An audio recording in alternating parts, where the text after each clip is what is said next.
आपने एक फ्लैट खरीदा, आपने एक बंगलो खरीदा जो कि आपके लिए एक ड्रीम हाउस है। आप चाहते हैं कि अच्छा सा इंटीरियर उसमें हो, आपने इंटीरियर डिज़ाइनर भी हायर किया, लेकिन क्या आपको मालूम है, आर यू कन्फर्म्ड कि यह इंटीरियर जो आपके घर में होगा वास्तु फ्रेंडली होगा या नहीं होगा? हम आपको बताते हैं कि क्या आप छोटे छोटे टिटबिट्स करें, अपने इंटीरियर डिज़ाइनर को फीड करें, जिससे आपके घर में इंटीरियर जो है थोड़ा सा वास्तु फ्रेंडली ज़रूर हो जाए। हम सबसे पहले आपके मेन डोर से शुरू करते हैं, बिकॉज मेन डोर हमारे घर का एक इम्पॉर्टेंट पार्ट होता है। मेन डोर को कभी भी आपने ब्लैंक नहीं छोड़ना है। मेन डोर के बाहर आपने बंधनवार या तोरण लगाना है। बंधनवार या तोरण ऐसा होता है कि एक डोर की ज्वेलरी मानी जाती है। इस ज्वेलरी को अच्छे से लगाइए। अशोका के पत्ते, आम के पत्ते का तोरण आप लगा सकते हैं, कौड़ी का तोरण लगा सकते हैं, फूलों का तोरण भी लगा सकते हैं। डोर के ऊपर एक स्पॉटलाइट देना बहुत ही अच्छा होता है, इससे डोर हाईलाइट हो जाता है, लक एनर्जी हमारे घर में आती है। इसके बाद हम चलते हैं आपके लिविंग एरिया में, जो कि आपका एक मोस्टली स्पेंड टाइम होता है। लिविंग एरिया, ड्राइंग एरिया और एक लॉबी एरिया एक कंबाइंड रूप में हम लेते हैं। तो आप देखें कि यह ज़्यादा हैवी कलर्स में नहीं होना चाहिए, डार्क शेड्स यहाँ पर नहीं होने चाहिए। इस लिविंग एरिया में आपने अपने सोफाज, जो कि एक मेजर पार्ट होता है आपके इस रूम का, आपको साउथ की तरफ लगाने हैं, साउथ वेस्ट की तरफ लगाने हैं, वेस्ट की तरफ लगाने हैं, नॉर्थ वेस्ट को भी कवर कर सकते हैं। लेकिन ध्यान दीजिए कि आप जब भी बैठें, आपका फेस नॉर्थ होना चाहिए, ईस्ट होना चाहिए, नॉर्थ ईस्ट होना चाहिए, ताकि आपको अच्छी एनर्जी मिल सके।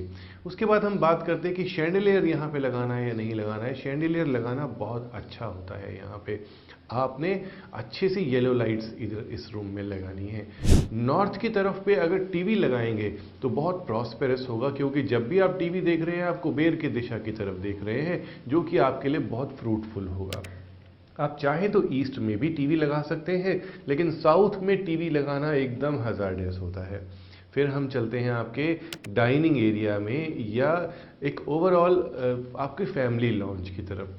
डाइनिंग एरिया ऐसा होना चाहिए कि बहुत खिला हुआ होना चाहिए। डाइनिंग के ठीक सामने मिरर होना बहुत ज़रूरी है, और मिरर नॉर्थ या नॉर्थ ईस्ट की दीवार पर होगा तो बहुत अच्छा होगा। ईस्ट की दीवार पर भी मिरर अच्छा है।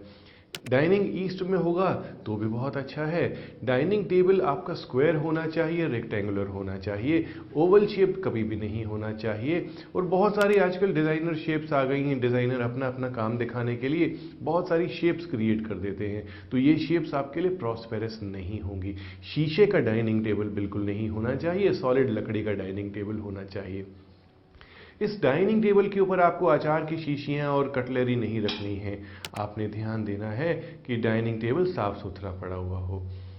उसके बाद हम आपकी किचन की तरफ चलते हैं। किचन में जितने भी माइक्रोवेव्स हैं सब साउथ की तरफ होने चाहिए, गैस ईस्ट की तरफ होनी चाहिए, पानी नॉर्थ की तरफ होना चाहिए। इंटीरियर में तो यही देखा जाता है। और उसके बाद आपके मॉड्यूलर किचन का जो कलर है ब्राउनिश ही होना चाहिए। Blue colour, yellow colour kitchen में नहीं होना चाहिए। कई कलर्स थेरेपेटिक होते हैं, इसीलिए वहाँ पे किए जाते हैं। तो इर्रेस्पेक्टिव ऑफ डायरेक्शंस आपने ब्राउन कलर करवाना है, हमेशा अच्छा रहेगा। किचन में कभी भी मंदिर नहीं होना चाहिए, इस बात का भी आपने ध्यान रखना है। इसके बाद हम चलते हैं आपके बेडरूम की तरफ, जो कि एक आपका हाफ लाइफ की तरह होता है। आप एटलीस्ट 7 से 8 घंटे अपने बेडरूम में ज़रूर स्पेंड करते हैं। आपका बेडरूम में आपका जो बेड है साउथ की वॉल पे होना चाहिए। ब्लू, ब्लैक, रेड और ऐसे जो डार्क कलर्स होते हैं, ग्रे कलर्स, वह आपके रूम में नहीं होने चाहिए। आपका रूम थोड़ा सटल होना चाहिए ताकि आप वहाँ पे रेस्ट कर सकें। डार्क कलर्स की ज़्यादा एनर्जीज निकलती हैं जो कि आपको रेस्ट नहीं करने देती हैं। आपके आसपास माइक्रोवेव, ओवन या सोते हुए टेलीविज़न भी नहीं होना चाहिए, लेकिन टेलीविज़न देखें ज़रूर। अगर टेलीविज़न है तो उसे ढक करके रखें या थोड़ा सा दूर आप लगा करके रखें। कोशिश कीजिए कि कंप्यूटर या फाइल्स वगैरह आपके बेडरूम में नज़र ना आए।